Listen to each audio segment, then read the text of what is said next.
মানিকপুরের রাস্তাটা কোন দিকে? এইদিকে কাউকে লুকাতে দেখেছো? কি হলো দেখেছো?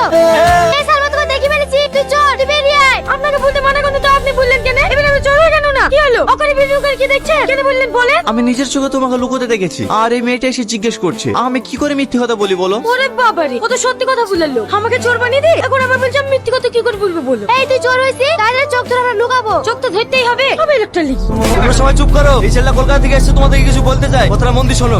আমার নাম টনি, আমি কলকাতা থেকে এসেছি। আপনারা দীর্ঘদিন ধরে জলের সংকট এবং রাস্তাঘাটের জন্য বিডিও অফিসে দরখাস্ত করেছেন। আমি সেই বিডিও অফিস থেকে এসেছি আপনাদের গ্রাম এনকোয়ারি করার জন্য। আপনারা যদি রাজি থাকেন এবং জায়গা দেন, তাহলে কিছুদিনের মধ্যে আমাদের কাজ আমরা শুরু করতে পারি। কোনো সমস্যা নাই, জলের ট্যাঙ্কের জন্য আমি জায়গা দেবো। হ্যাঁ, আমিও জায়গা দেবো। না না, আপনারা জায়গা দেবো বললে হবে না। আমি গ্রামটা ঘুরে একবার দেখতে চাই যে কোথায় ট্যাঙ্কিটা বসালে গোটা গ্রামে জল সাপ্লাই করা যাবে। বাবু আপনাকে অনেক ধন্যবাদ, আমি অনেকদিন থেকে পানির কষ্ট পাচ্ছি। না না কাকা, আপনি আমাকে আপনি করে বলবেন না, আমি আপনার ছেলের বয়সী। বলছিলাম কাকা, আমি তো আপনাদের এখানে এক সপ্তাহ থাকবো, কোনো ঘর ভাড়া পাওয়া যাবে না? ওগো, স্যারকে খেতে দাও। আরে আপনি আমাকে স্যার বলছেন কেন? আপনি আমার বাবার বয়সী, আপনি আমাকে টনি বলে ডাকবেন। আচ্ছা ঠিক আছে। কি গো কিছু বলছো? অনেক বেলা হয়ে গেছে, টনিকে কিছু খেতে দাও।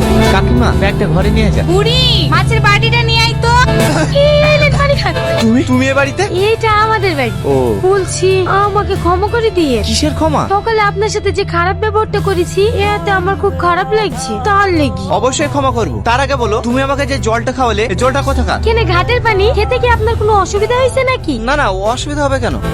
মা, ও দেখো কলকাতার বাবা বসে আছে, এখনো ঘুমায়নি। ওরা সব ঠান্ডা ঘরে ঘুমায়, আমাদের এই ঘরে ঘুম আসে? তালের পাখার ঠান্ডা হাওয়া বাবুকে দেখলে হয় না? তুই ঠিকই বলিস বুড়ি, বেচারা গরমে কষ্ট পাচ্ছে। যা পাখাটা দিয়ে গা। আপনার গরমে ঘুম আসে না তাই না? এই নেন, এই পাখাটা দিয়ে হাওয়া খান, তাহলে ঘুম চলে আসবে। এটা দিয়ে? আরে ওরকম করে হাওয়া করে না, এই দেখেন আই করি। এইভাবে বাতাস করবো তো ঘুমাবো কখন? আপনারা শহরের মানুষ তো, তাই আপনাদের অভ্যাস নাই। আমার মা আমাকে সারা রাত হাওয়া করে, আমিও ঘুমাই, আমার মাও ঘুমায়। কি একটু অসুবিধা হবে? এই 7 দিন তো দেখতে দেখতে কেটে যাবে। যাও তুমি ঘুমিয়ে পড়ো। কাকি, আপনাদের টয়লেটটা কোন দিকে? ও কি মধু, আরে পায়খানাটা কোন দিকে? ওইসব আমাদের নাই বা, আমরা সব ঘাটের ধারে যাই। এই দেখো বদনাটা না, ঘাটের ধারে চলে যাও। সালমা, দাঁড়াও, আমার খুব ইমার্জেন্সি পেয়েছে। কোন দিকে যাবো? দেখতে পাচ্ছেন না অনেক জায়গা পড়িয়েছে, যে কোনো একটা আড়াল দেখে বসে পড়ি। ওই ঝোপঝাড়ে সাপ টেপ নেই তো? না থাকার কি আছে, থাকতে পারে। যান যান, ওই ঝোপের আড়ালে বসে পড়ি। সামনে কোথায় বসতেছি? যা সজ্জা কেরে শালা, আমার রাইভে একটা এসছি।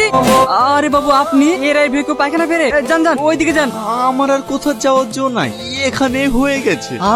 দেন আমাকে দেন, আপনারা থাকেন, আমি আসছি। মোরাল মশাই, ছেলেটা সত্যি খুব ভালো তাই না? একদম ঠিক বলিস, শহরের ছেলে হয়ে এত ভালো মানুষ হবে আমরা ভাবতেই পারিনি। আপনি আমার ঘাটে কার জন্য পানি নিতে এসেছেন? ওই সাহিদা কাকির জন্য। বয়স্ক মানুষ তো, জল নিয়ে যেতে খুব কষ্ট হয়, তাই আমি আসলাম। আপনি কত ভালো মানুষ, গ্রামের সব মানুষের উপকার করেন। তুমি ঠিকই বলিস, টনি যে শহরের ছেলে এটা বোঝাই যায় না। আরে না না, মানুষ এই মানুষকে ভালোবাসবো, এটাই তো মানুষের ধর্ম। তোমার হয়ে যায়নি সালমা?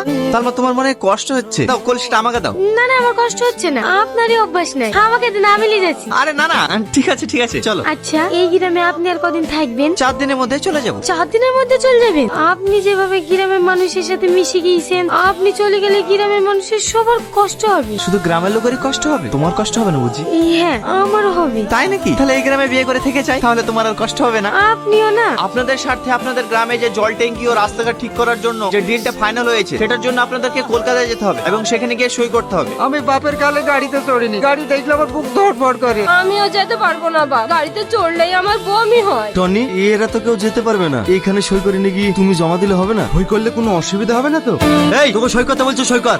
মানিকপুরের প্রত্যেকটা মানুষকে বলছি, 1 ঘন্টার মধ্যে পুরো গ্রাম আমার খালি চাই। এখানকার প্রত্যেকটা বাড়ি ঘর ভেঙে আমি আমার ফ্যাক্টরি বানাবো।